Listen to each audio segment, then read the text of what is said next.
Olá, pessoal, tudo bem com vocês? Espero que sim. Vamos iniciar a nossa gira literária Aspirações Culturais do Povo Preto.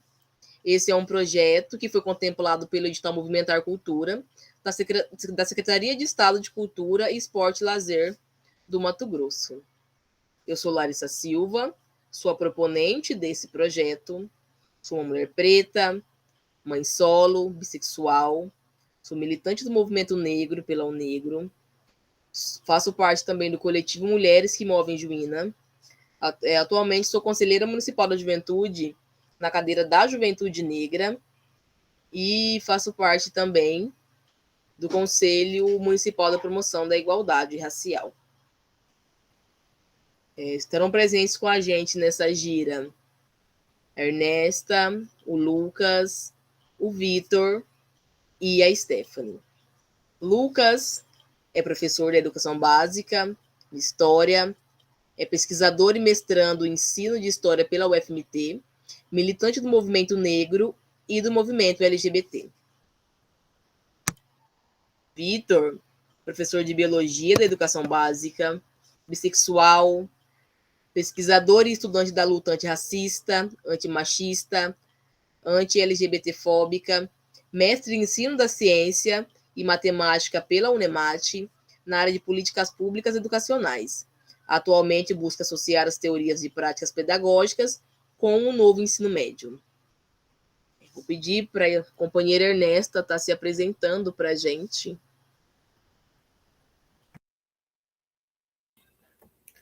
Olá a todas e a todos e a todos, né? Meu nome é Ernesta, sou professora formada em pedagogia, especialista em educação, direitos humanos, questões raciais e sociais. Atualmente faço a minha segunda graduação em sociologia. Sou presidente do Conselho da Promoção da Igualdade Racial do município de Juína, membro do coletivo de mulheres que movem Juína e ativista do movimento O Negro e Nova Frente Negra Brasileira, dentro do estado de Mato Grosso. E uma boa gira para nós todos e todas e todos. Obrigado, Ernesta.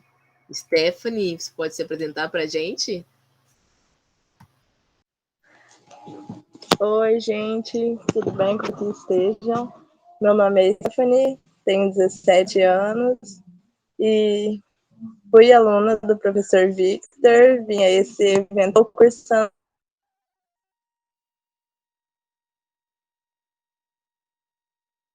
no terceiro ano do ensino médio na escola Eucaris.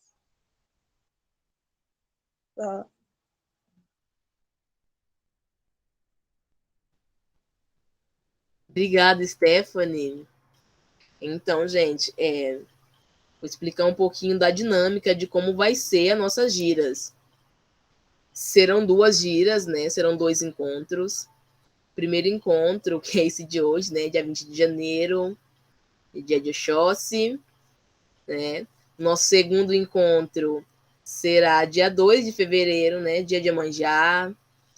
E a gente vai ter aí um tempinho, né? Nossa gira é gravada, né?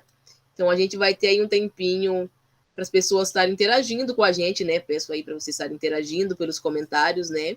Que vai ser do dia 21 até o dia 30, que é o dia que a gente vai gravar a próxima gira. Hoje, né, nessa gira de hoje, nós vamos falar sobre o livro Quarto de Despejo, da autora Maria Carolina de Jesus. Eu vou passar a palavra para o companheiro Vitor agora. Vitor, tá com você.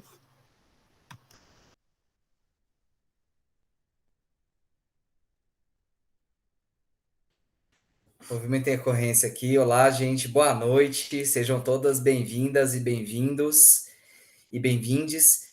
É um prazer falar com você, Larissa, Lucas, Ernesta. E em nome da Stephanie, cumprimento a todos que estão aí assistindo.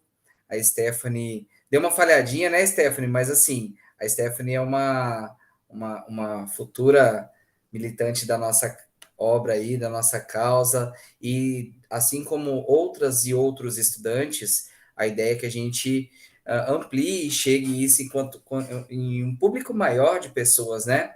Falar um pouquinho hoje do dia e também comentar que a obra Quarto de Despejo, da autora Carolina Maria, né, de Jesus, Carolina, a gente vai atuar aí, antes de abordar a obra especificamente, a gente vai trazer alguns conceitos.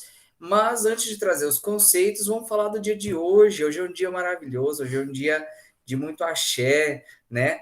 Primeiro saudar aí a quem sempre abre os caminhos, que é Exu, né? Laroê Exu, e que a gente tenha um bom caminhar pelas nossas atividades. Eu, como consulente e também como estudioso das religiões de matriz africana, hoje eu me intitulo como espírita, sou espírita kardecista. Mas esse estudo da religião de matriz africana, ele é intrínseco, né? Ele é muito voltado à perspectiva desse sincretismo que a gente está abordando aqui. Então, no sincretismo católico, que ainda é predominante, né, a religião predominante, por mais que a gente tenha uma ascensão aí das doutrinas protestantes, vamos colocar assim, né, protestantes, evangélicos, a gente ainda tem o predomínio da influência da Igreja Católica, que historicamente, né, teve um caminhar, vamos colocar assim, para deixar a coisa mais eufemista, né, mas teve um processo de dominação muito grande, né? Que não é o nosso foco, mas é importante a gente frisar, porque também faz parte da luta antirracista e também no processo de formação crítico, né? Daquilo que a gente está se propondo a fazer nessa gira. Então, hoje, dia de Oxóssi, no sincretismo, ele é relacionado a São Sebastião, e é um dia muito importante, porque Oxóssi, o rei das matas, né? Oxóssi é protetor, como diz uma música, é o guerreiro de uma flecha só, né? Ele tem a característica aí, os elementos, as cores, né? Verde, né? E tem a característica de os seus filhos, né? Os filhos de Oxóssi, ele tem características que são muito peculiares. Não adentrando nisso, que nós teremos isso no segundo momento, na segunda gira, a gente acredita que vai estar abordando mais fortemente o racismo religioso. A gente só quer deixar aqui frisado, né? Vamos colocar assim, a gente quer deixar marcado que a data de hoje é uma celebração muito importante dentro da Umbanda e do Candomblé. Avançando nas nossas falas, eu queria fazer uma dinâmica com vocês aí que estão assistindo a gente e com vocês também aqui que estão conosco, né? Eu queria que vocês lessem essa frase que eu vou colocar e dissessem para mim, isso é uma afirmação ou isso é uma pergunta? Vocês que estão aqui comigo, tentem colocar aqui no chat, e vocês que estão aí assistindo, tentem colocar aqui nos comentários. Se é o número 1, 2, 3 ou 4, não enumerei, mas assim, tentem ver se vocês colocam que é algo, essas frases, elas são mais, você conseguiu ler mais afirmações ou mais perguntas, tá? Vamos lá, vamos começar?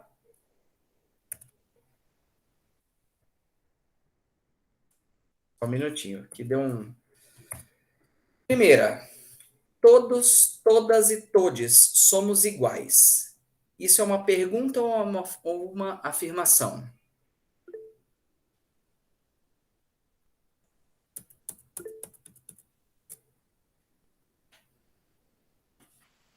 Tá joia. Próxima. Que cabelo ruim? Pergunta ou afirmação?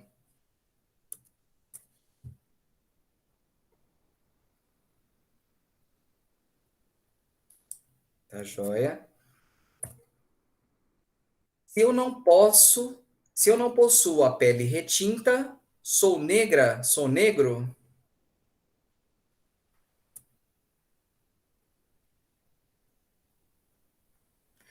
O tom da minha leitura também faz diferença, mas não se influenciem por isso, tá? Vocês podem ter a diferença aí. Assim como bom professor, a gente tenta também dar uma disfarçada. A ideia aqui, né? A coisa tá preta.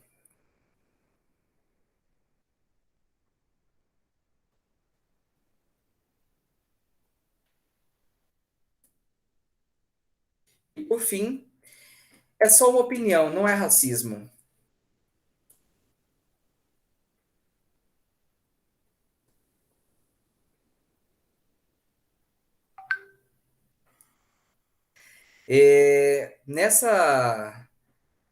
Nessas respostas que vocês deram aqui no chat, quem está aqui, né? O pessoal da Gira, a gente tem. Se a gente ler novamente, vamos tentar ler das duas formas, tá?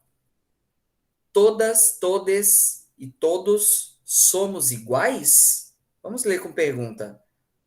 Quem vai perguntar isso? Uma pessoa branca ou uma pessoa preta? Todos somos iguais? Um branco pergunta isso? O que vocês acham? Um branco pergunta: Nossa, todos nós somos iguais? Se a gente estiver fazendo alguma análise? Ou geralmente quem indaga isso é uma pessoa de pele mais retinta? Ele afirma: Todos somos iguais. Ele afirma, exatamente, Ernesta. Que cabelo ruim. Quem afirma? O branco? O preto pergunta: Que cabelo ruim? Exato, a ditadura da moda. 3. Se eu não possuo a pele retinta, sou negro? Se eu não possuo a pele retinta, sou negro. Então, existe também a mesma característica. Tanto na afirmação quanto na pergunta, vou terminar de ler a 4 e a 5 com as duas entonações e aí eu prossigo com a explicação. A coisa tá preta. Quem fala isso, né? Coisa tá preta. Geralmente quem não tem o discernimento ou quem é racista, né? Ou a coisa tá preta? Olha a pergunta. Quem que faz esse tipo de pergunta e quem que faz esse tipo de afirmação? E 5, é só uma opinião, não é racismo.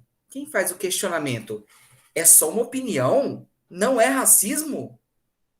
Então, moçada, a ideia de colocar essa dinâmica de afirmação ou de pergunta, ela tem a seguinte conotação: quem é que vai falar? Quem está dizendo, quem está afirmando ou quem está perguntando isso?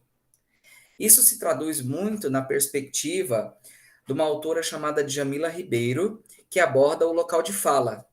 O local de fala não é só quem está falando. E aí eu entro com a característica aqui de que eu, um homem cis, sexual, branco, entretanto, branco de cor de pele. Porém, a característica da negritude, ela não se baseia exclusivamente no tom da pele, né?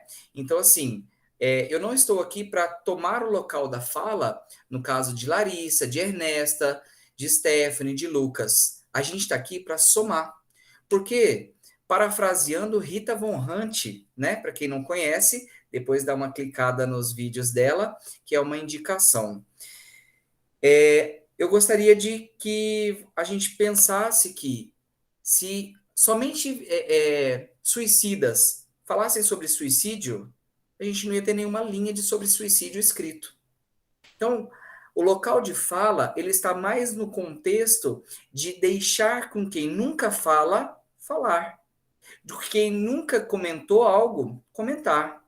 E mais ainda, de perceber que esse local de fala é uma lente que a gente coloca para tentar enxergar da onde vem o discurso.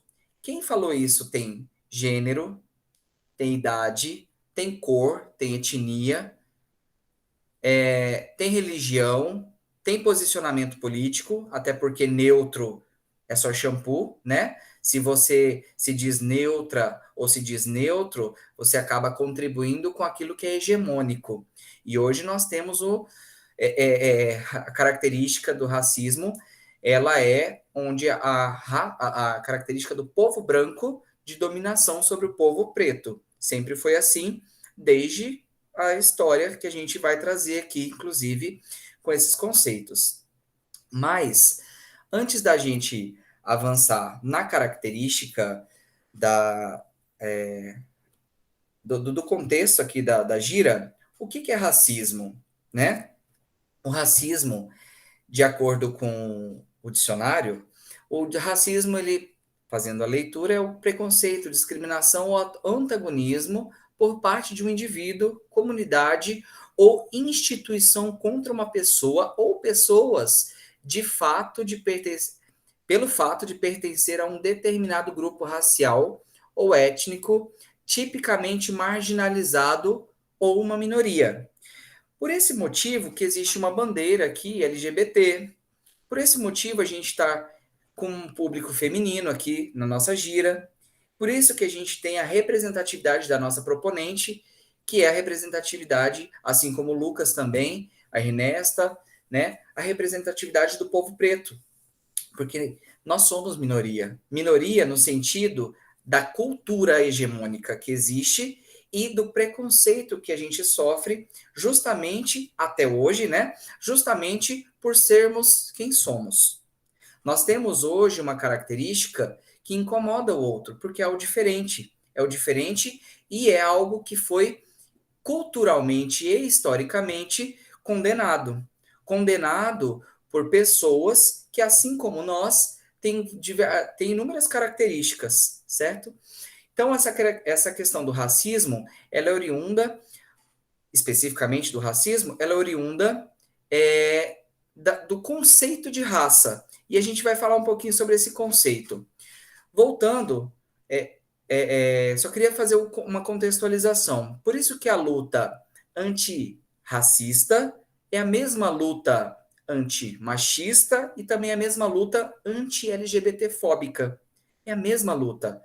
É a luta pelas questões as quais pessoas como eu, você e qualquer um de nós são oprimidos e oprimidas. E aí a ideia dessa gira, ela vem ao encontro, ela vem produzir aqui um artefato, ela vem produzir um material em que a gente discuta essas relações culturais que são hegemônicas e que são historicamente condenadas, né? Que sofrem preconceito historicamente falando, de muitos séculos, através do processo de escravidão, desde o processo de escravidão, e que se perpetua até hoje. Nessa obra, inclusive, que nós vamos relatar daqui a pouco, o Quarto de Despejo, ela aborda diversos pontos em que a gente vai retomar esses conceitos que a gente está vendo agora. O que é raça? Então, falando um pouquinho da questão da raça, raça é a divisão tradicional e arbitrária dos grupos humanos, determinada pelo conjunto de caracteres físicos hereditários, como a cor da pele, formato da cabeça, tipo de cabelo, e etnologicamente a noção de raça ela é rejeitada por se considerar a proximidade cultural de maior relevância do que o fator racial. Em outras palavras, quando a gente fala aqui caracteres físicos hereditários, quem teve aula aí de biologia, né, no terceiro ano, não é o seu caso, viu, Stephanie? A gente ainda vai ter aula de biologia. Ou você, né, com o futuro professor ou professora. Mas quando a gente fala de caracteres físicos hereditários, a gente está falando de fenótipo. O fenótipo é se você tem 1,60 m de altura ou 1,80 m. Você tem a pele mais retinta, ou seja, suas células da pele produzem mais melanina ou menos. Raça, processo de raciação, que a gente vai abordar daqui a pouquinho, só rapidinho, né, para falar a respeito desse processo, que é um processo biológico, que aí a gente domina um pouquinho, para contribuir aqui com essa conceituação, ele tem esse conceito surgido, né, lá com Mendel, né, nos idos aí em 1753, se não me falha a memória, tá? Porém, aqui o contexto é da gente vislumbrar que esse conceito científico que foi colocado, né, que surgiu e depois em 1953 com os na verdade não foi em 1953 que surgiu a molécula de DNA com Watson e Crick, foi um pouquinho antes com uma mulher inclusive. Me falhou a memória agora, mas depois a gente retoma. Quando a gente coloca esses conceitos genéticos, esses conceitos biológicos, existe um processo chamado de darwinismo social, ou melhor, a gente vai estar abordando aqui conceitos que são científicos, que eles são formados, eles são forjados numa perspectiva, numa perspectiva de natureza, pelos cientistas, pelos naturalistas, né, que tinham como principal método a observação, e a gente transforma isso para um processo cultural de massificação de outros seres humanos, dizendo que raça negra é uma coisa, raça oriental outra coisa, judeus outra coisa, brancos outra coisa. Inclusive, existem alguns relatos, né? Existem algumas obras, alguns materiais que foram produzidos em que se aponta, houve desenhos associando a semelhança craniana de brancos, negros e primatas, macacos. Nós somos primatas, né, na verdade, com macacos. E existe um conceito, quem ainda tem dúvidas sobre isso, oriento a gente sentar numa próxima oportunidade, a gente abordar isso num conceito mais amplo, mas para a gente entender, né, a gente precisa entender um pouquinho de biologia. Então, o processo de formação de novas espécies se dá primeiro pela pressão do meio ambiente aos seres vivos que ali habitam.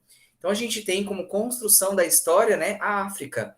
Então, lá na África, a gente tem o elo primitivo, o elo que seria os fósseis, né, que foram achados dos primatas que já não existem mais. E esses primatas sofreram pressões do ambiente que fizeram com que eles migrassem. E essas migrações que se possibilitou ter uma diversidade hoje da característica do ser humano, tá? Estes seres vivos se adaptam ao novo meio ambiente e podem adquirir novos hábitos, novas características, e isso influencia no processo de divisão celular, mais especificamente na formação de gametas, lá na meiose, que forma o óvulo e o espermatozoide. Por que isso é importante a gente entender? Que o meio ambiente que vai fazer com que haja pressão, e aí os cromossomos se mudam, acontece o processo de mutação. Essa mutação cromossômica, a nível de célula, perpetua o conjunto cromossômico com as características vantajosas para o descendente. O que isso quer dizer?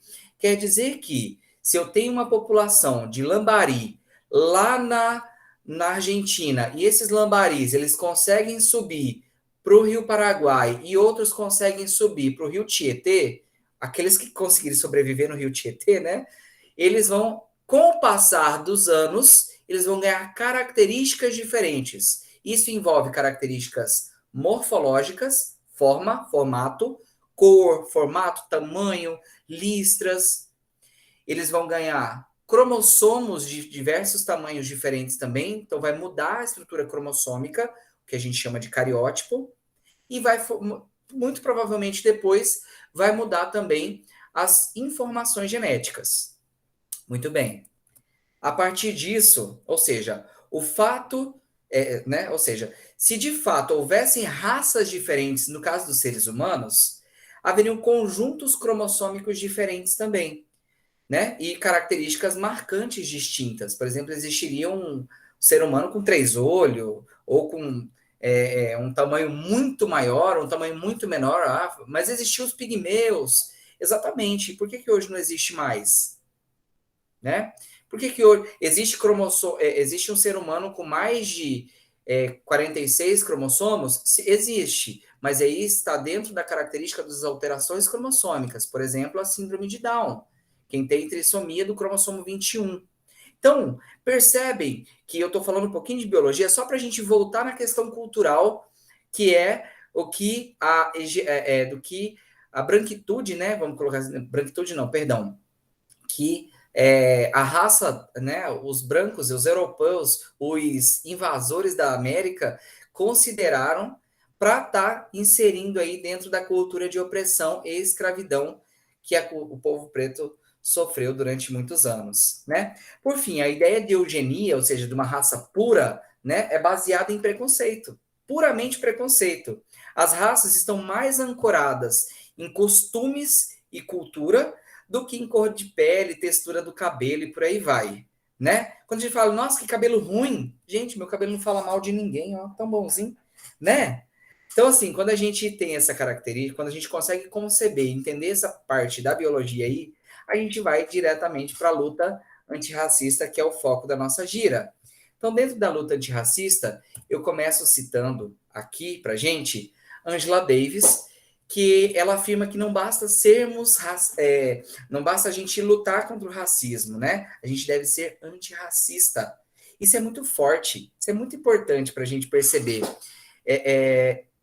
Quando ela diz que devemos ser antirracistas, é que desde a mais simples frase, a mais simples consideração ou a mais simples atitude deve ser analisada. Porque assim como no início, né, da minha fala, todo discurso ele tem sexo, ele tem idade, ele tem religião. Então, é um arcabouço de cultura que nos forma. Nós somos frutos do meio, né? Já dizia outros filósofos. Então, esse termo cunhado tem como importante arcabouço teórico que devemos agregar em nossas falas e discursos quando proferimos nos diversos ambientes que frequentamos, tá? Os movimentos sociais contra-hegemônicos andam com o mesmo objetivo, ou seja, Bell Hooks coloca, né, o feminismo, para quem não compreende ainda o que é feminismo, é importante se ter essa dimensão. O feminismo é um movimento para acabar com o sexismo, exploração sexista e a opressão, né? Assim, o feminismo é para todo mundo. Então, inclusive, a obra de Bell Hooks, que aqui eu apresento, né? O Feminismo é para todo mundo, eu indico, super indico, é uma obra curtinha, mas é muito interessante e é muito gostosa a leitura e muito fácil de entendimento também. Aproveitando a citação, né, lamentar pela perda recente dessa grande escritora, professora, teórica feminista, ativista, antirracista, que ela é estadunidense, né? Agora em dezembro, né, do ano passado, de 2021, a gente teve essa perda, mas o seu legado será eterno. Outros grandes nomes também da luta antirracista e feminista, né? É a Judith Butler, a Djamila Ribeiro, principalmente aqui no Brasil.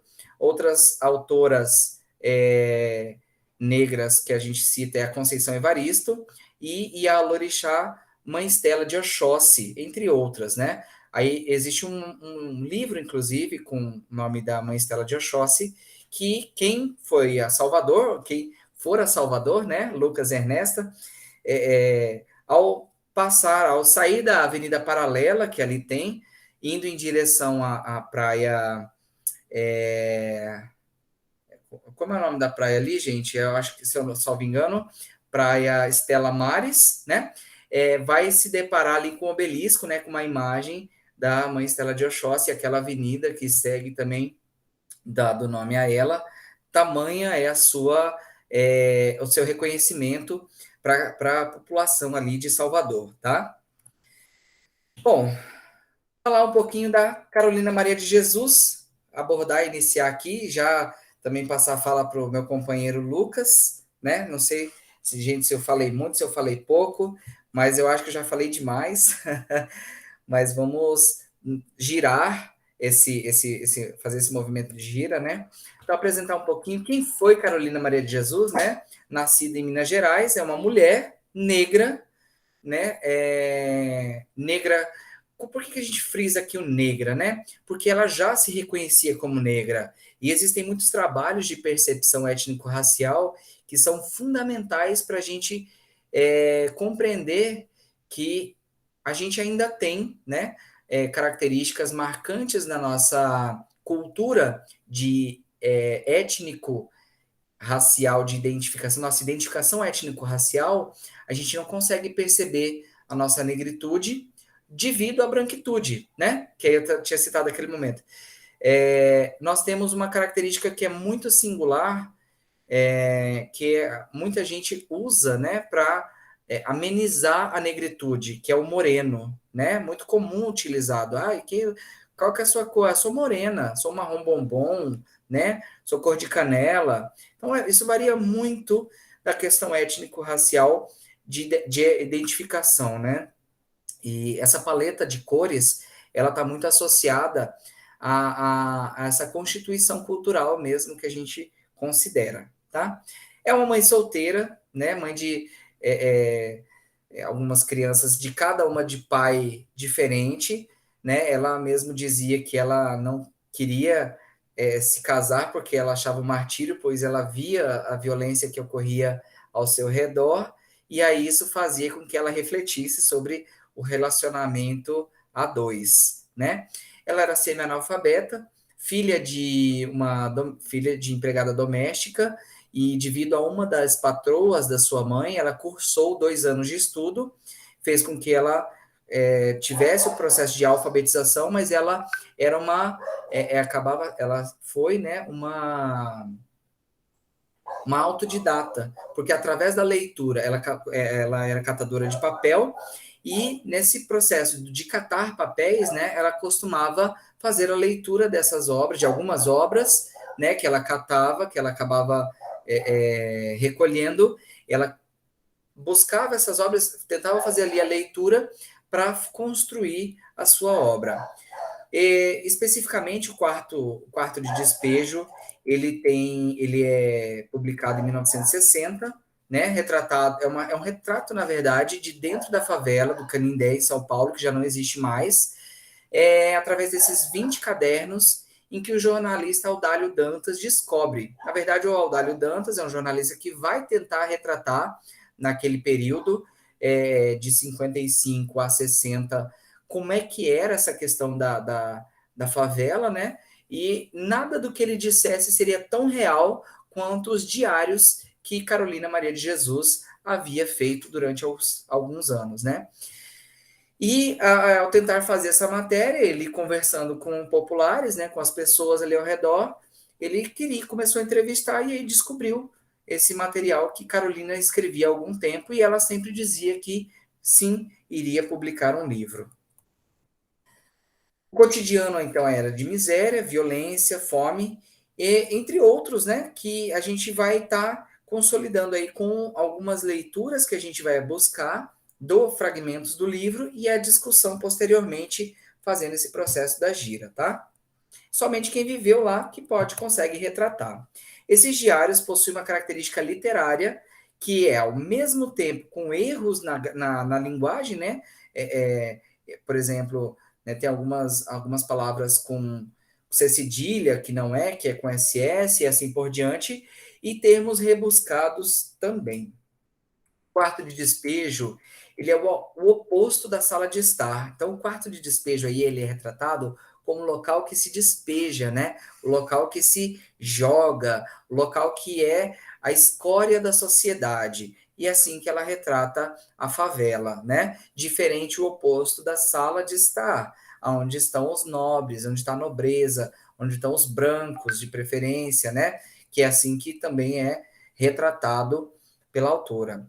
E, basicamente, o quarto de despejo são as denúncias que ocorreram da desigualdade social. Tanto as denúncias a nível dos seus vizinhos, né, da violência, da fome e da miséria que ela passava, das vezes que ela tentou buscar ajuda e não conseguiu, e também a sua visão política da época. Outras questões, além do racismo e desigualdade social, são levadas em consideração, por exemplo, a questão do lixo, o desperdício de comida, a questão do assistencialismo, que nesse período a Igreja Católica ainda fazia aqueles processos de assistencialismo, né, o processo de de doar alimentos ou auxiliar ali aquelas pessoas como um processo de assistencialismo e não auxílio de fato no empoderamento e em dar autonomia para o cidadão, para a pessoa que busca ajuda, né? A visão política era também, que era muito nítida da Maria, né, da Carolina Maria de Jesus, na época, e a gente encerra, a gente pode encerrar aqui, né, essa minha fala, com a pergunta: está extinta a escravidão?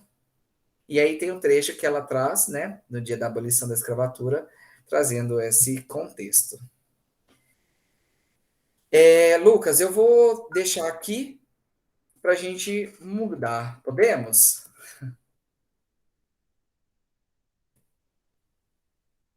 Oi, podemos sim. Então tá contigo. Saindo um pouquinho ali da aula de biologia, né?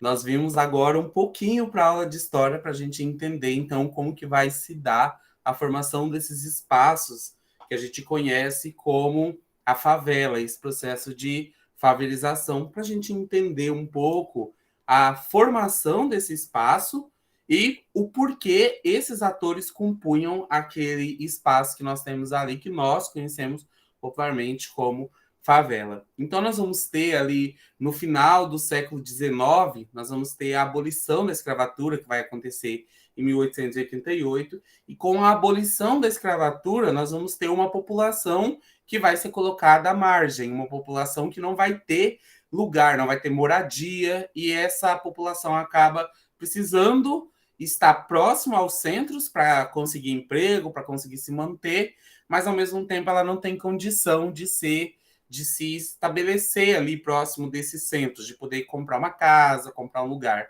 Então, essa população, que majoritariamente é negra, vai se deslocar para a margem, para a área mais periférica dos grandes centros urbanos, e aí eu cito Salvador, eu vou citar aí Belo Horizonte, São Paulo, Rio de Janeiro.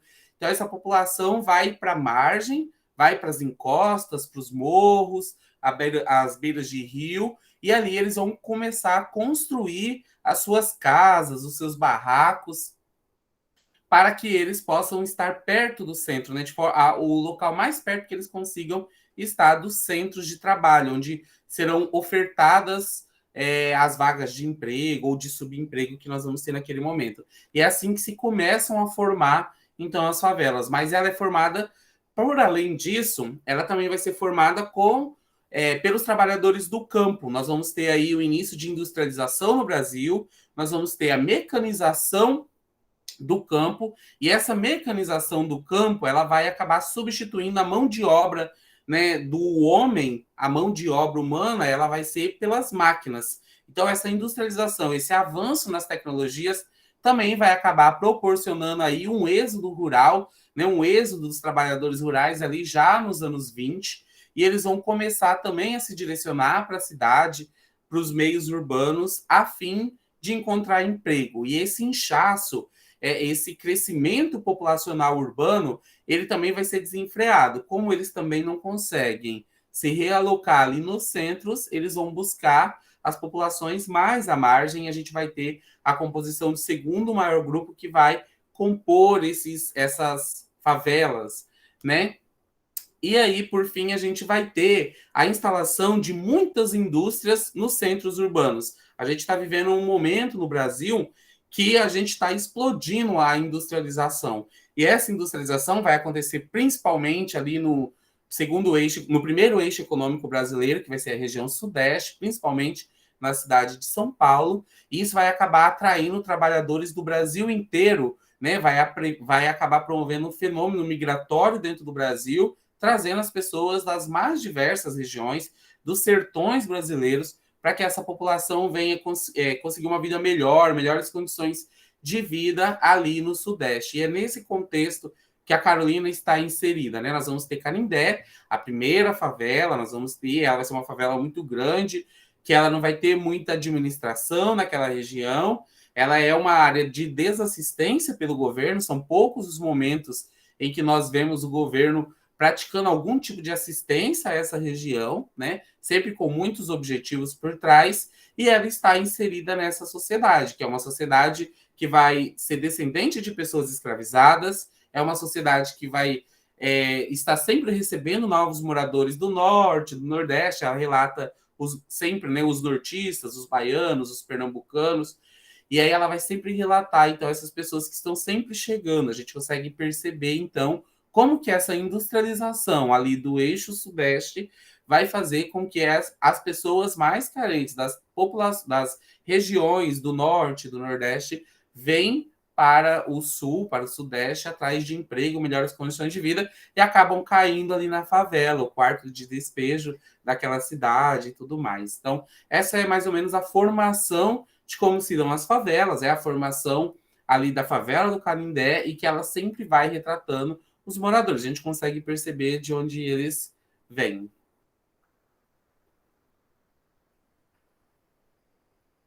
Vitor, Larissa? A ideia, né, Lucas, essa formação aí da estrutura da favela, né, ela é oriunda muito desse processo, desse momento histórico do Brasil, né, como você colocou. Esse empurrar, né, da massa, da grande população, ele se dá justamente num contexto pós-escravidão, onde o povo preto foi liberto, mas ao mesmo tempo não tinha emprego. E aí logo vem a legislação, né, o que a gente chama a lei dos vadios, né? Quem não tinha uma casa, uma propriedade, quem não tivesse emprego, não tivesse um local, ele era preso. E a gente começa a estar falando, abordando outro viés, que é a início do sistema carcerário, né? Nós vamos ter lá com Getúlio Vargas, você precisava andar lá, a gente vai ter o surgimento da carteira de trabalho com Getúlio Vargas. Se você não tiver um registro na sua carteira de trabalho, se você estiver em praça pública, a lei da vadiagem vai recair sobre você. Você pode ser penalizado, levado, ficar preso, porque você não está fazendo nada, o ócio, né? Realmente é isso. Depois da abolição da escravatura, fica o questionamento: nós fomos realmente libertos? Houve essa liberdade? Como que ela aconteceu? A população não foi libertada, ela foi jogada à margem. Uma população que não tinha estudo, uma população que não tinha condições. A escravidão, ela é trocada pelo subemprego, né? Aí fica o questionamento: a gente está livre mesmo? Que tipo de liberdade é essa? A Ernesta levantou a mãozinha ali, agorinha, foi sem querer. A gente pode também abrir. Levantei, só vou pegar um parágrafo aqui de uma coisa, já vou fazer a fala. Legal. A gente pode mandar essa pergunta para quem está assistindo, né? E aí, vocês acham que essa característica, nós temos a escravidão, acabou de fato? Ou você trabalhar em 2, 3 empregos, ainda hoje, sem condições adequadas, isso faz com que você seja um merecedor, né? Você tenha mérito de receber? É uma das minhas últimas falas aqui, né, dentro da característica da apresentação, inclusive, é isso que eu coloco, né? Isso aqui é o livro, Quarto de Despejo, que a gente está abordando, mas a primeira reflexão é: apenas os tolos acreditam que a vida só basta se esforçar para ter sucesso. Para muitos, a vida começa tão difícil que o esforço é só pela sobrevivência. Então, imagina você ter que se esforçar muito para ter sobrevivência. Isso me lembrou também um vídeo que eu vi na internet, e aí falando da internet, né, já vou abordar ela ali embaixo, um vídeo em que falava sobre meritocracia. Quem era negro, quem era negra, tinha um passo atrás, né? Quem tinha filhos, outro passo atrás. E assim por diante, foi colocando algumas características a essas que a gente está considerando aqui, que são características que influenciam, sim, no seu processo do cotidiano, do dia a dia. Imagina você, numa vida adulta, ter que cuidar, ter que ser provedora, no caso das meninas, que podem falar sobre isso, inclusive, Ernesta, que é mãe, né? Você ser provedor, e Larissa também, ser provedora da sua casa, ter que trabalhar, ter que estudar, a cultura da moda que lhe impõe, a heteronormatividade, que é a questão do machismo também que recai, além da questão que a gente está abordando, que é a questão do racismo, né? Então, isso tudo é muito complexo. E a internet democratizou muito o acesso para todos divulgar o seu conteúdo, né? O seu conteúdo, os conteúdos da internet estão acesso de uma maneira muito ímpar. Inclusive, vendo o artigo, diz que Ogum, né? O orixá Ogum, que é o orixá da tecnologia, que trouxe essa tecnologia e a disponibilizou como uma forma democrática para que todos tivessem acesso.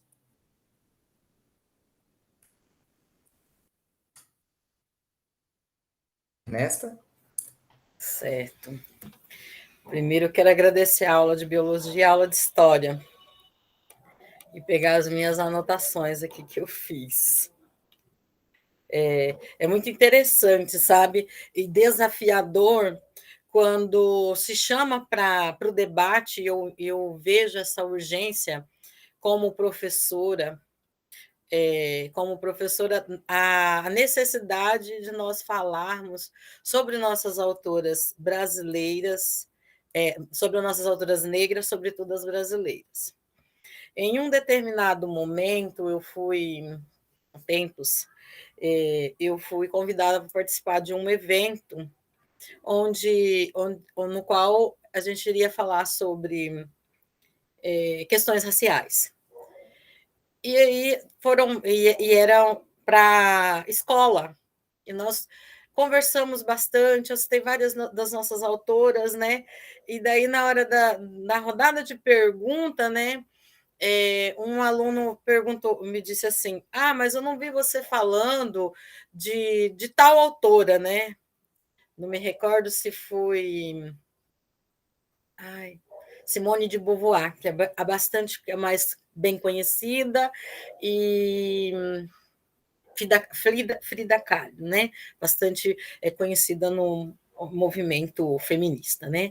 E ele disse, não, porque eu dou prioridade nas minhas falas, não desmerecendo em hipótese alguma a contribuição delas, mas a minha prioridade naquele evento era falar sobre autoras negras brasileiras.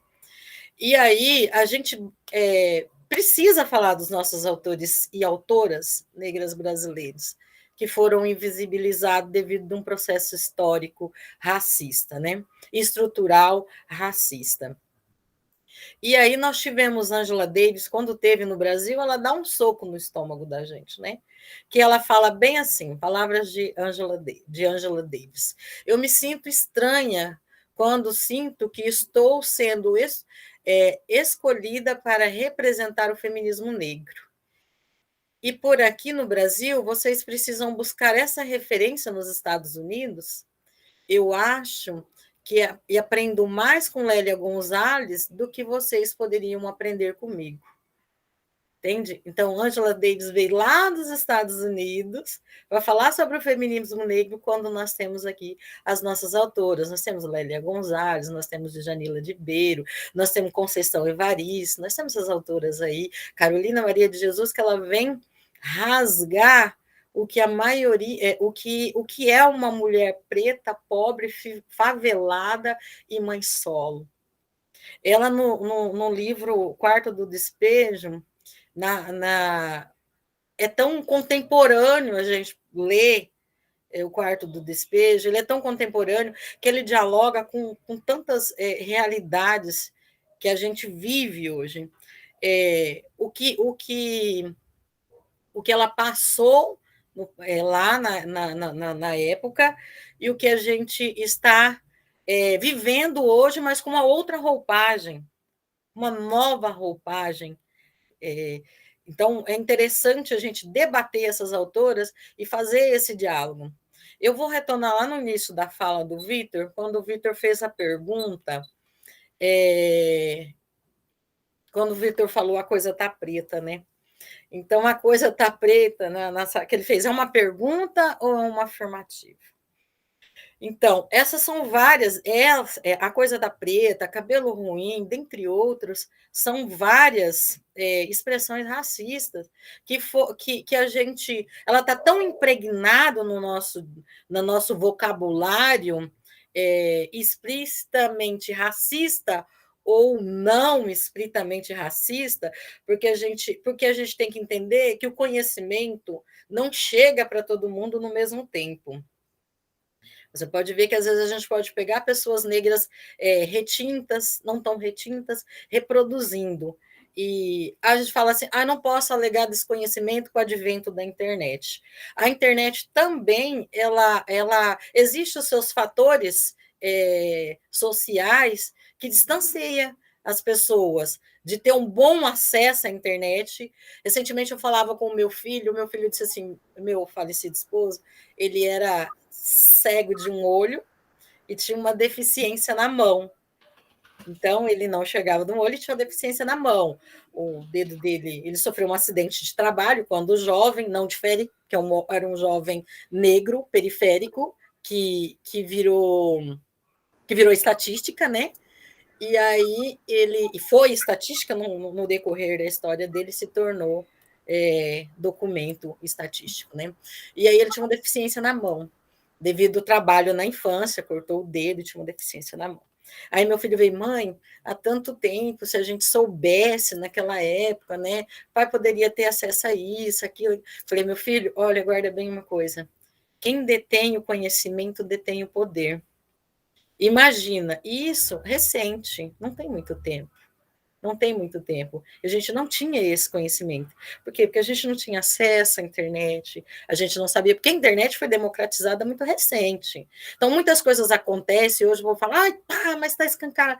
Claro, porque hoje as coisas são na velocidade da luz. Antigamente, nós dependia da notícia transcrita pelos jornais, que era escrito conforme eles queriam. Não tem mais a câmera que a gente... Não tinha a câmera que a gente tem hoje, né? Que o fato está acontecendo ali na hora, está filmando. Retrato disso do menino lá que estava fazendo o vídeo dele para o canal dele da bicicleta, que ele fazia manobras com bicicleta, e ele foi abordado bruscamente pela polícia, entende? Então, nessa época bem recente, 2014, 2015, a gente não tinha esse acesso. A gente não tinha esse acesso. Então, a gente vai dizer assim, não, vamos alegar desconhecimento? Vamos seguir falando? É cansativo? É cansativo. Mas, como eu disse, o acesso à informação não chega a todo mundo ao mesmo tempo. Cansa, nossa, como cansa. E a gente tem, como um filme que nós assistimos, Vitor, você lembra do filme que nós assistimos, Vitor, Lucas, nós assistimos esse filme junto, O Ódio que Você Semeia, e aí a menina grita bem assim, não importa o quanto, ela fala no megafone, ela diz, não importa o quanto eu falo, eles insistem em não nos escutar. A gente vai repetindo, retomando de novo nas falas, né? Existe a cor do pecado, são falas que as pessoas não falam até por uma ingenuidade. Recentemente, uma amiga minha veio me perguntar sobre isso. Essa expressão é racista? Eu falei, minha amiga, é racista, expliquei para ela. Palavra denegrir, a coisa tá preta, é dia de branco, serviço de preto, magia negra, muito interessante a gente colocar, como o Vitor iniciou falando sobre hoje, dia de Oxós, né? Dia de Oxós, magia negra. Isso é uma expressão discriminatória com as práticas de religião de matriz africana. As pessoas que desconhecem usam essa fala, né? O cabelo ruim, ele geralmente a gente acaba escutando, a gente nas escolas escuta as crianças falando isso, então isso vai impregnando, e por isso que ela é tão difícil de tirar o que é enraizado. E é por isso que a gente tem que trabalhar dentro das escolas, falando, desmistificando os preconceitos e as questões LGBTfóbicas, né? Mas voltando lá para o texto da Carolina Maria de Jesus, o que muito me chamou a atenção nesse livro foi... Pode acrescentar, Lucas. Ô, Ernesta, tem até uma fala da Carolina a respeito disso que ela coloca. Eu até acho o cabelo do negro mais educado do que o cabelo de branco. Porque o cabelo de preto, onde põe, ele fica. Ele é obediente. E o cabelo de branco é só dar movimento na cabeça e ele já sai do lugar. E aí ela fala um pouco a respeito disso, né? O quanto ela se sente. Enquanto as outras pessoas criticam tanto o negro, criticam tanto o preto, ela tem muito orgulho disso, isso lá atrás. Olha quantos anos se passaram, mas a dificuldade ainda continua. E a gente pode perceber essas falas através, né, desses retratos dela no livro. Ela sempre vem retratando isso. Vitor? Eu queria apresentar aqui uma obra que foi hoje, inclusive, que eu adquiri e eu não comprei, né? Perdão, eu não adquiri ele novo, né? Foi em uma livraria de livros usados. E essa obra é uma obra intitulada Orixás, Caboclos e Guias, do Bispo Edir Macedo. E a gente tem uma obra que ela tem uma característica com viés muito tendencioso, onde, sem compreender a característica das trocas de energias que existe, justamente porque a gente fala da religião de matriz africana, a gente vai abordar esse aspecto mais fortemente na nossa próxima gira. A gente tem a característica da religiosidade de matriz africana ancorada nos elementais, nos elementos da natureza e nos elementos do nosso planeta, né? Que circulam, assim como na física mesmo, né? E na química, química trabalha com matéria, a física com energia. Então, essa energia circula. Nesse mesmo viés, a gente tem a característica das religiões de matriz africana. E nesse quesito aqui especificamente, a gente tem um processo que eu costumo dizer, um processo de demonização, né? Aqui, esse viés que a gente coloca, ao ler as primeiras folhas, né? Eu não li a obra toda. O processo de demonização acontece justamente nessa caracterização, ou melhor, nessa descaracterização daquilo que a gente percebe que é algo diferente. Eu costumo sempre dizer, engraçado que quando se fala em Alá, quando se fala em Shiva, em Buda, né?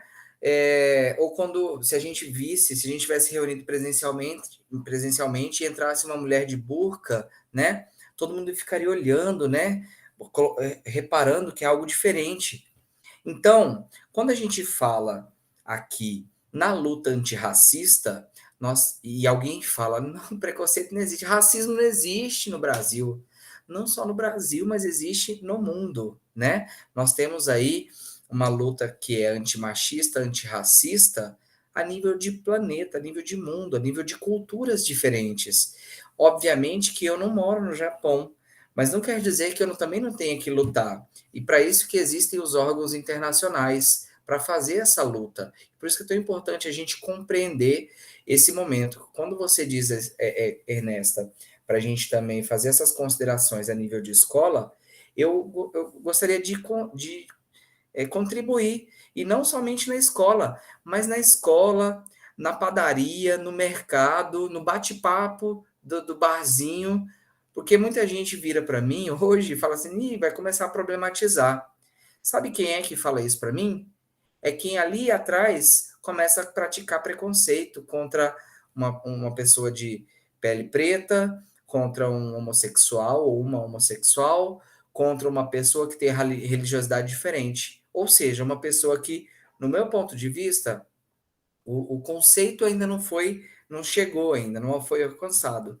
Nós sabemos que temos aí um pouquíssimo tempo que se passou no processo de liberdade dos escravos, da abolição da escravatura, que na verdade foi uma pressão que a princesa Isabel sofreu, por isso que ela sancionou isso, né?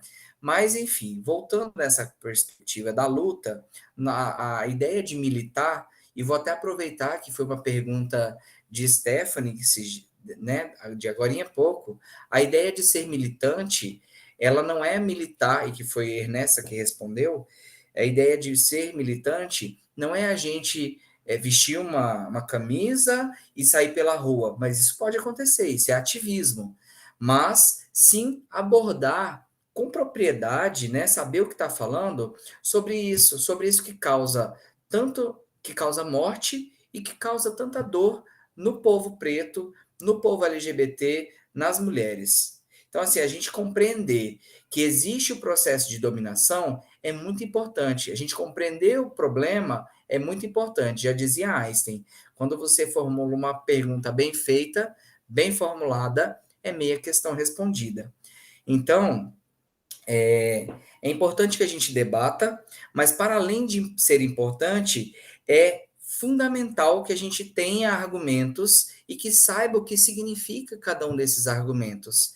E aí a gente traz essa obra, O Quarto de Despejo, como uma saborosa opção para que vocês que estão assistindo, né, possam produzir aí a respeito dessa leitura, né, seus pontos de vista, com reflexão, com embasamento, né, sempre alicerçados aí nessas visões, que é a visão também do outro, não é a visão hegemônica, que a visão hegemônica é que a mãe solteira, né, a mãe preta ou a catadora de papel, ela não foi alguma coisa na vida porque ela não quis, e não é bem assim. A gente sabe muito bem que existem inúmeras possibilidades, e tem gente que nasce, de fato, com muitas não é vantagens, mas muitos benefícios que estão desde a tonalidade da pele até mesmo seu porte físico, né? Entre outras características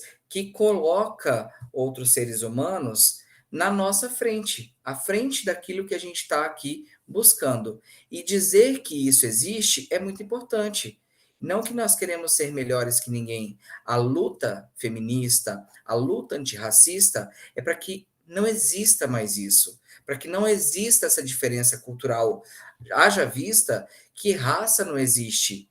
Não existe diferença genética nem biológica entre nenhum ser humano. O que existe é preconceito.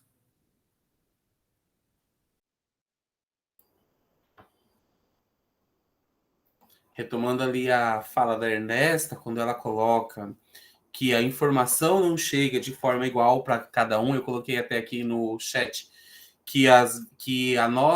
deixa eu só procurar aqui para mim me recordar. Eu coloco que o acesso à informação, ele não é democrático, não é, as pessoas ainda não conseguem ter acesso à informação da mesma forma. E aí eu me recordo aqui de uma passagem do livro em que a Carolina está retratando, está fazendo a leitura do jornal para as outras mulheres, enquanto elas estão lá pegando água, ela está lendo o jornal para as outras mulheres e retrata um político que agrediu uma mulher, né? E aí a Carolina, que é uma mulher, a Carolina, que é uma mulher que tem uma boa leitura do mundo, ela é uma das poucas ali naquele lugar que ela está, uma das poucas pessoas que vai ter acesso a essa informação, porque as demais conseguem esse acesso, elas conseguem obter conhecimento, elas vão saber o que está acontecendo através do rádio, né? Então eles vão ser mais uma massa de manobra, que é mais ou menos o que nós temos hoje no Brasil.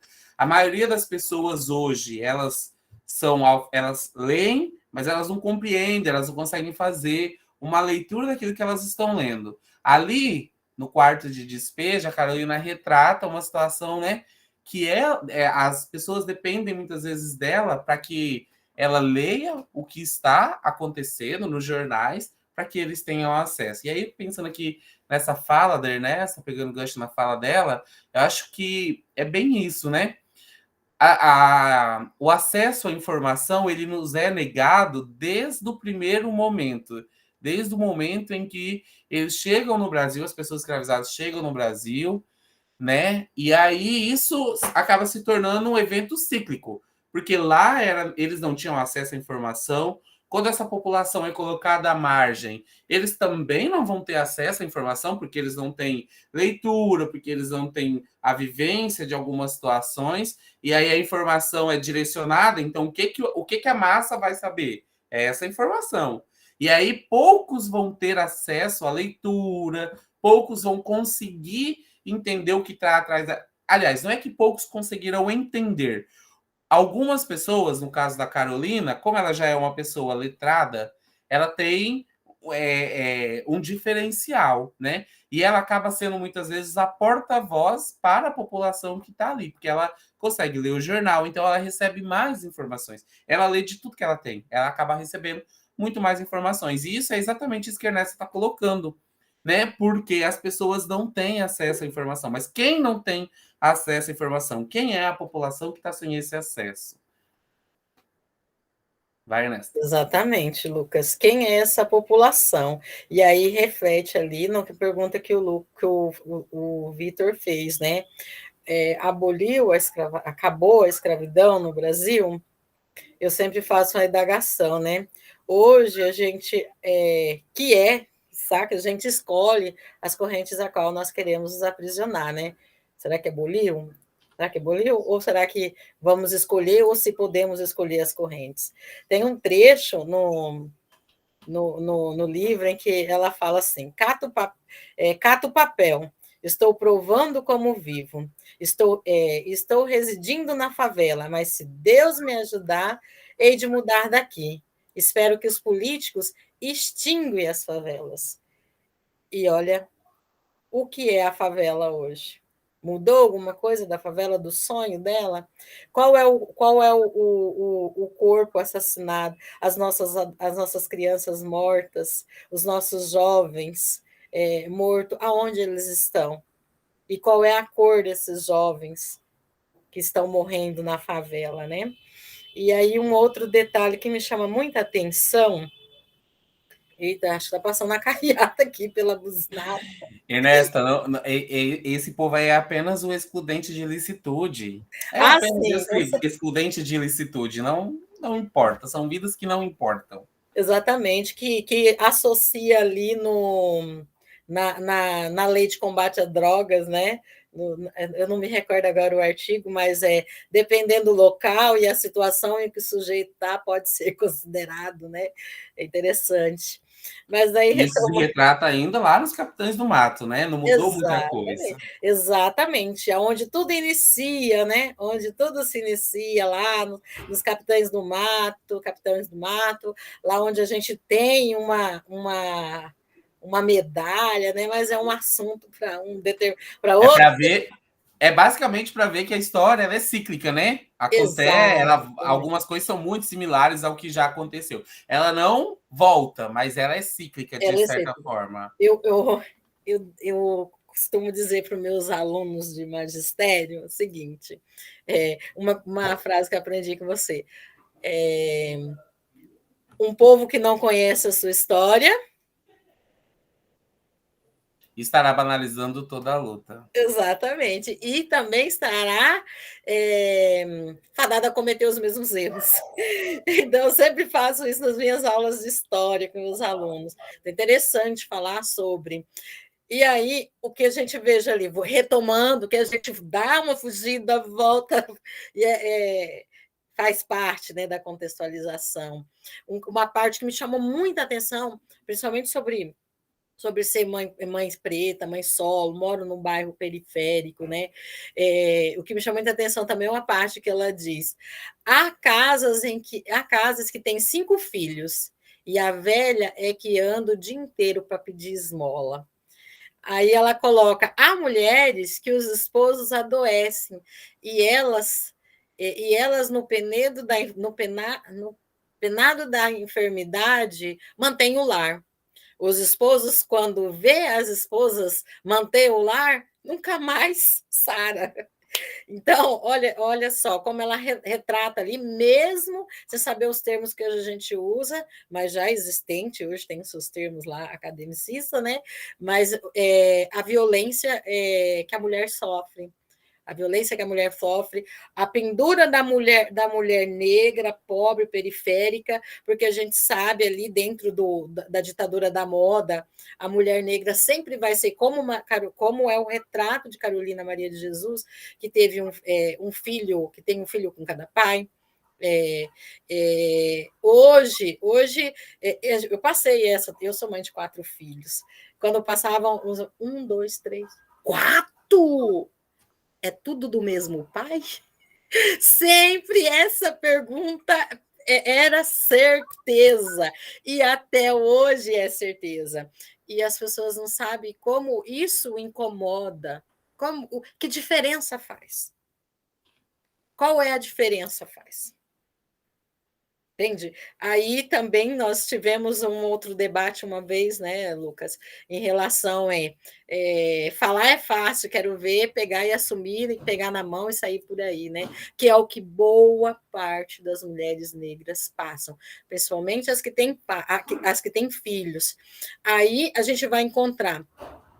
As pessoas se preocupam quando uma mulher solo, ela arruma um namorado, depois arruma outro. As pessoas começam a falar assim, as pessoas começam a dizer, nossa, mas quanta rotatividade de homem, usando um termo mais chulo, né? Quanta rotatividade de macho aquela mulher tem.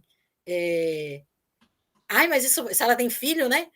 Isso pode trazer problema porque ela tem filho, mas em nenhum momento as pessoas questionam a índole do homem, é da mulher. Então, a mulher tem que se preocupar com quem ela traz dentro de casa e não os homens a respeitar as suas companheiras e as filhas de suas companheiras, os filhos das suas companheiras. Então, olha como sobrecarrega a mulher solo. E ainda eu reforço que esse sobrepeso ele é maior nos ombros da mulher negra. Que o julgamento, se uma mulher negra está solo, e ela consegue uma ascensão social, trabalhando, consegue comprar alguma coisa, já vem aquela indagação, né? Será que qual é o homem que está ajudando? Ao homem que está ajudando. E aí, se a sociedade costuma não ver ela com alguém, isso é escrevivência, gente, relato próprio. Se as pessoas não vê com alguém, a sexualidade dessa mulher é colocada à prova. É o quê? Como que isso importa? Que diferença que isso faz? Que muda para a sociedade saber com quem uma pessoa se deita ou com quem deixa de se deitar. Nós temos problemas maiores. Nós temos problemas que relata dentro do livro, as mulheres que apanham dos maridos, não mudou, continua apanhando. A polícia não vai quando chama, a polícia não vem quando chama. Precisa-se de uma vítima. E aí quando a vítima morta, vai buscar o quê? Um corpo? Não muda. Então, hoje, nós temos os nossos quartos de despejo, com outros nomes. Hoje nós temos as nossas senzalas, nós temos os nossos troncos ainda, nós ainda temos os nossos navios negreiros, mas com outros nomes, Sabe? A dificuldade que Carolina relata ali para poder criar os filhos, existe uma parte do livro que ela fala, que ela trata com doçura os filhos, né? Ela trata com doçura. E isso incomoda o tratamento que ela tem com os filhos. Então, ainda existe essa preocupação ali daquele espaço que não difere dos espaços a quais nós estamos inseridos, porque o povo preto tem uma vantagem. O povo preto, ele, como diz Emicida, é nós por nós. É nós por nós. Quando iniciou a pandemia, quem foi a rede de solidariedade do povo que estava passando necessidade? É quem também passa necessidade. Mas o pouco que tem, ele ainda acha para dividir com pouco.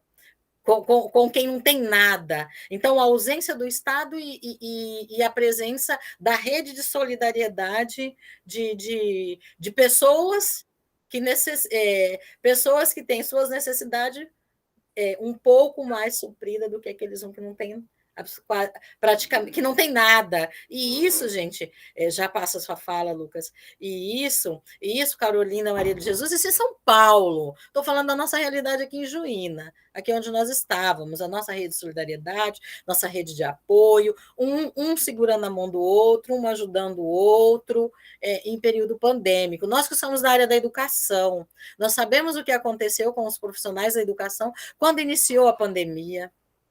E os impactos da pandemia até hoje na rede de educação, na rede estadual, na rede municipal, na rede de ensino, nós sabemos até hoje. As desigualdades sociais que ela enfrenta lá, mas em outra roupagem, as mesmas mães ainda enfrentam. Filhos, a mãe tem um único telefone e ela tem que dar conta desse telefone para os filhos ter as aulas, né? Ela não pode parar de trabalhar, porque ficar de isolamento é privilégio de quem tem. Porque quem tem que manter uma casa, que era uma mãe solo, que tem que manter a casa ali, o corre dela é todo dia. Ela não pode chegar, se dar o lugar, ela não pode nem faltar no serviço, que é um direito dela para saber, para participar de uma reunião de pais e mestres na escola, ela não pode. É direito, mas se você for tal, o patrão não deixa bem explícito que haverá consequências. Ele não deixa, mas a gente que necessita do emprego, que precisa do emprego, qual que é a prioridade? Eu visitar meu filho na escola ou eu dar comida para ele? Então, a gente tem que... Carolina Maria de Jesus, referência, é prova disso. Para ela trabalhar, tinha que deixar os filhos sozinhos. Daí a comunidade que cuida. Igual a gente. Igual não difere de mim. Para mim, tratar os meus filhos, a comunidade ajuda a cuidar. Entendeu? E nisso, gente, acontece a perca de algumas coisas que aí diz assim, eu tenho isso porque eu mereci. Não, você teve isso porque você teve privilégios em alguns momentos. Mesmo você sendo da mesma... Isso acontece até mesmo sendo da nossa cor. Prova disso a gente tem aí alguns que estão no alto escalão que quer até extinguir o Dia da Consciência Negra, né? Então, é isso daí que a gente tem que pensar. Lucas, desculpa. Não, eu só faria algumas associações à sua fala, algumas passagens do livro, né? Então, quando você fala que nós somos a nossa própria rede, a gente vai ter o exemplo ali de várias vezes em que ela vai atrás de outras mulheres pedir sabão, gordura, e essas outras mulheres, entendendo a realidade da Carolina, elas acabam doando o pouco que elas têm, elas acabam doando sempre um pouco mais. Também tem sempre algum homem que acaba auxiliando ela em alguma coisa, né? Sempre que eles vão ao mercado, aí alguém doa alguma coisa para ela aqui.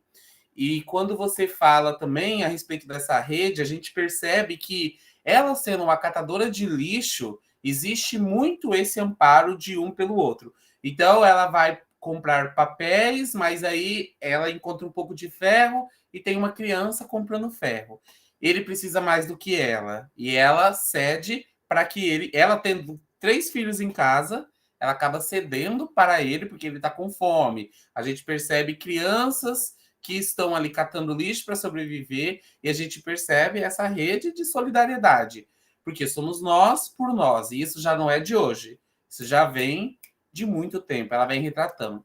Outra situação que você coloca aí a respeito de ser mãe solo, a respeito da violação dos corpos, né, dessas mulheres, a gente percebe no livro, em vários momentos, que é retratado esse assédio dos homens em cima da Carolina, né? Porque eles estão a todo momento visitando a casa dela, visitando. Eu até trago aqui uma parte em que ela fala com o Nelson, ela coloca assim: quando eu voltava, encontrei com o Nelson da Vila Guilherme. Disse algo que não gostei e fingi que não compreendia o que ele dizia. E ele diz: mas você é tão inteligente, não compreende por que é que eu ando atrás de você? Então ela relata em vários momentos esse assédio, porque uma mulher não pode ser vista sozinha. Ela não pode ser... Ela vem lá no começo, ó, ela vem a partir lá de 1960. Já era uma mulher independente, que criava seus filhos sozinha, por mais que ela passasse dificuldade, ela já dizia que ela era uma mulher madura, né? Que ela já tinha atingido uma idade mais madura, que não era a época mais dela estar com esses vícios, dela estar com homens. E ela, isso é um dos fatores que gera revolta também da comunidade com os filhos dela. Como que uma mulher sozinha vai criar essas crianças? Isso gera revolta naquela comunidade também. É bem isso que você falou, então. Existe essa violação dos corpos, existe esse assédio, a mulher ela não consegue essa independência, e se conseguiu, como é que ela conseguiu? O que ela está fazendo para conseguir tudo isso? Tem toda essa situação mesmo.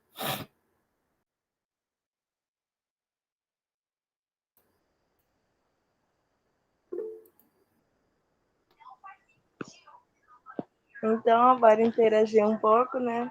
Contribuindo com a fala da Ernesta, há um trecho do livro que fala: a tontura da fome é pior do que a do álcool. A tontura do álcool nos impede a cantar, mas a da fome nos faz tremer. Percebi que é horrível ter só o ar dentro do estômago. Achei Nossa, interessante. bacana. Assim, é bem complexo, né, Stephanie? A gente pensar que esse livro, essa abordagem, ela é. Ai, meu Deus, como que a gente pode definir? É muito difícil, né? Porque lidar com a fome é algo que é surreal. Quem já passou fome, né? Ou quem já passou essa necessidade, alguma das necessidades básicas do ser humano, que é fome, frio, né? Esse desespero por essa necessidade básica é uma das piores. Então a gente caracteriza o livro, né, Quarto de Despejo como uma leitura que é, ao mesmo tempo que é simples, né? É uma leitura muito dramática, né? Uma leitura que é o drama que a sociedade vive, né? São as violências.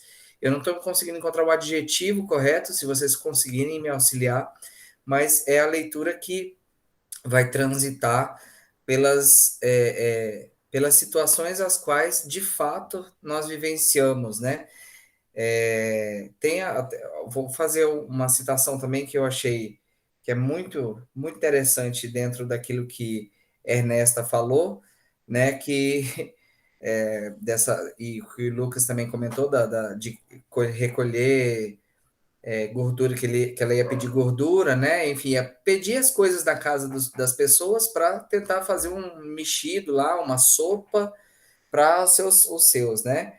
Tem pessoas que aos sábados, diz a leitura, tem pessoas que aos sábados vão dançar. Eu não danço. Acho bobagem ficar rodando para aqui, para ali. Eu rodo tanto de arranjar dinheiro para eu já rodo tanto para arranjar dinheiro para comer, que aí vai de encontro a outra fala que é: antigamente o que oprimia o homem era a palavra calvário, hoje é salário, que é justamente, será que nós estamos livres da escravidão? A escravidão ou o calvário, a qual Carolina Maria de Jesus coloca, na verdade, não, né? Hoje o salário, o assalariado, transita aí esses subempregos, né? Os empregos que são uberizados, como a gente escutou falar num congresso do sindicato, esses subempregos que não possuem vínculo empregatício nenhum, né? São flexibilizados, oristas, né, como o Lucas está contribuindo, eles simplesmente a gente pode considerar aí, segundo o que a proposta, que a Carolina também coloca, que sim, a escravidão ainda perpetua hoje, porque se você se acidenta, não vai ter ninguém por você. É você e você. Isso não faz do ser humano alguém melhor, porque nós estamos amparados, nós estamos num sistema de amparo. Só que esse amparo, culturalmente, traz vícios, traz uma cultura de preconceito, traz uma cultura que mata só pelo tom da pele, como a Ernesta colocou. Quem é que está na mira da bala? Quem é que está na estatística? Quem é que sai na mídia quando morre? Com certeza o preto favelado não é. quando sai na mídia, mas quem está na mina da bala, com certeza é o preto favelado. Então, passar a palavra aí a vocês.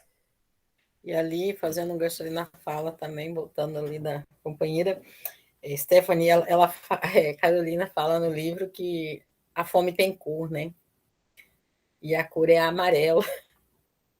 A fome e a cor. E a gente hoje diz a fome tem cor e a cor é preta. E a cor é preta. Hoje a gente afirma aí e grita: a fome tem cor. Os corpos que ficam expostos no chão, tem cor, tem nome, tem sobrenome e tem lugar de pertencimento, como colocou o Vitor citando o Djamila Ribeiro lá, né, no seu lugar de fala, no seu lugar de pertencimento, né? E acho que deixo uma referência sobre isso aqui, o filme M8, para quem quiser assistir. Ele vai fazer um diálogo justo sobre a periferia e sobre você ser um jovem negro e conseguir um espaço e conseguir passar numa universidade, cursar medicina, ser um jovem negro pertencente à religião de matriz africana, como que é viver nesse espaço. Eu coloquei aqui no chat, né? Estava contribuindo com a sua fala. A Carolina coloca a situação de que a fome é amarela e me traz assim. Eu comecei a refletir o quanto ela fala da fome, que a maior dificuldade, a maior situação ali é a fome. É o que o livro gira em torno disso, né? A fome é o que motiva ela a sair de casa todos os dias, é a fome das crianças, é a dificuldade para ela estar relacionada a conseguir adquirir os itens básicos, mas a comida é o essencial. E ela parte no seu diário, da maioria das vezes, ela parte desse princípio da fome, que ela não está bem, mas que ela precisa levantar, porque ela tem que catar papel para que ela consiga trazer comida para casa. E o livro vai girando em torno disso várias vezes. Tem um retrato em que as crianças, os políticos chamam as crianças para um evento e chega lá e tem pouca comida, né? Esse é um evento que eu acho muito engraçado até. Mas para mim, uma das partes desse, se não for a parte que mais me chama a atenção, ele vai estar ali entre o top 3 dessas partes, é o retrato que ela faz, a leitura que ela faz do dia 13 de maio da abolição da escravatura, né? Que eu acho que assim é um assunto que até fecha com chave de ouro toda essa nossa discussão em cima desse livro. E ela coloca ali no livro, só deixa eu separar a parte aqui, ela faz um relato do dia, explica que esfriou um pouco, que o inverno está chegando, e ela retrata ainda no inverno a gente come mais. E ela fala que a filha começa a pedir comida, e eu não tinha. Era a reprise do espetáculo. Eu estava com 2 cruzeiros, pretendia comprar um pouco de farinha para fazer um virado. Fui pedir um pouco de banha para Dona Alice, ela me deu banha e arroz. Era 9 horas da noite quando comemos. E assim se encerra, e assim, no dia 13 de maio de 1958, eu lutava contra a escravatura atual, a fome. E aí faz a gente refletir um pouco que ali, em 1958, já havia passado um tempo após a abolição da escravatura, e a escravidão ela vai mudando a roupagem, mas ela continua atingindo a mesma população.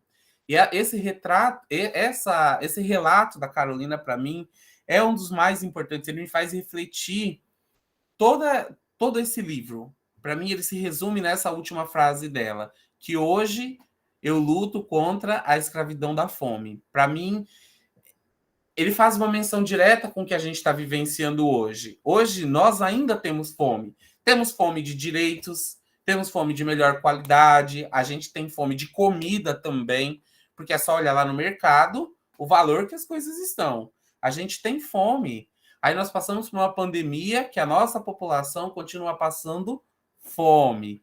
Então, um retrato de 1958, ele é lido hoje, ele é lido por mim, ele é lido pelos meus alunos, porque eu trabalho esse livro com os meus alunos na sala de aula, ele é lido pelas pessoas que eu entreguei, esse livro que eu emprestei, o livro físico, ele é lido como um relato atual.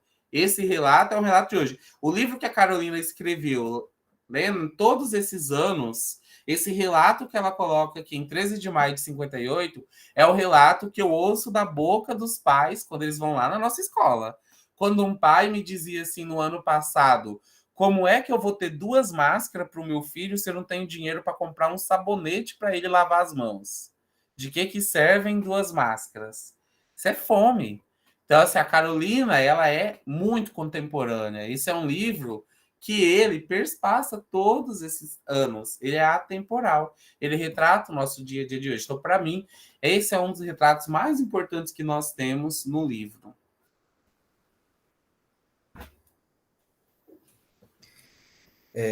Fazendo aqui uma fala, então, de encerramento, não sei se a Larissa, é isso mesmo, Larissa, se está dentro do tempo, mas a perspectiva de Carolina para, como o Lucas colocou, de atemporalidade, e trazendo o cerne aqui, como a gente enxerga o livro, que é a questão da fome como principal, ela é fundamental para a gente fazer as nossas interpretações e também fazer esse convite gostoso para que todos e todas e todes tenham acesso a essa leitura, que é uma leitura,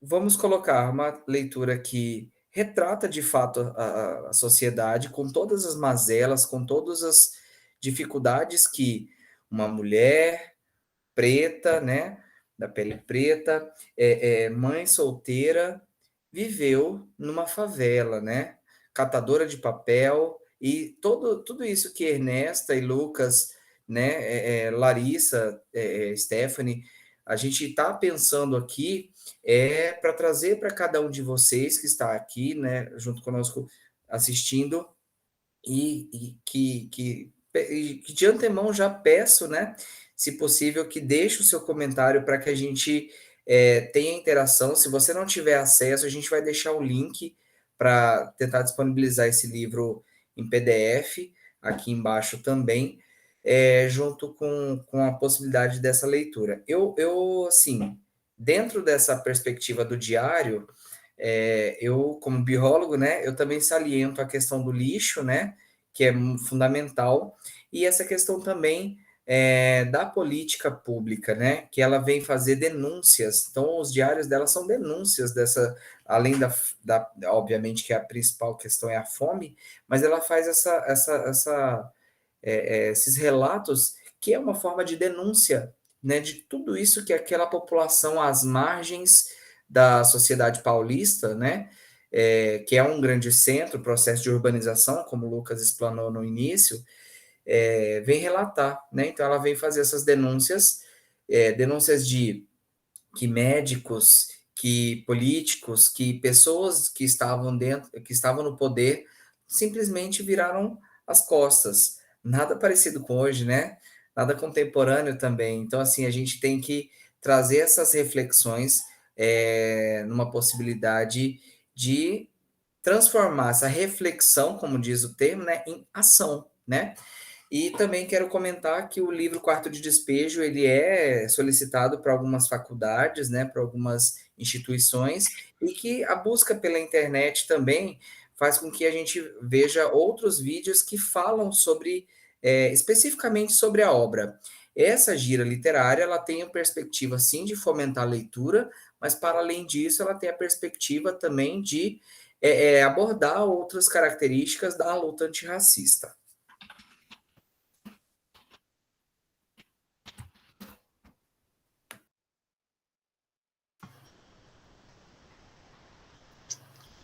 Então, Larissa? gente... Oi. Então, acho que nossa primeira gira é isso, né? Agradecer aí a presença de todos que ficaram aqui com a gente, né? E contribuíram com esse debate. Lembrando que dia 2 de fevereiro nós temos a próxima gira. Esperamos vocês, né, para ter mais um bate-papo gostoso, né, mais um momento desse maravilhoso aí de muito aprendizado, né. Agradecer a presença também, né, do pessoal que participou aqui, Ernesta, Stephanie, Vitor, Lucas, né, que sem vocês também não seria possível a realização dessa gira. E é isso, gente. Obrigada e até a próxima gira. Até mais, muito obrigado. E agradecendo já desde já tendo dessa organização. Até mais. Gratidão, obrigada por esse momento. E viva os nossos autores negros brasileiros e brasileiras, né? Obrigado, pessoal, e gostaria de convidar vocês para que compareçam na nossa próxima gira e aguardem aí a divulgação do livro, né, que nós vamos discutir na próxima gira, e deixem suas perguntas aí para que a gente possa responder lá no próximo. Obrigada, gente. Eu adorei o bate-papo, adorei o convite e gostaria, sim, de participar da próxima gira, que vai ter no dia 2. Até mais, gente. Até. Bate-papo?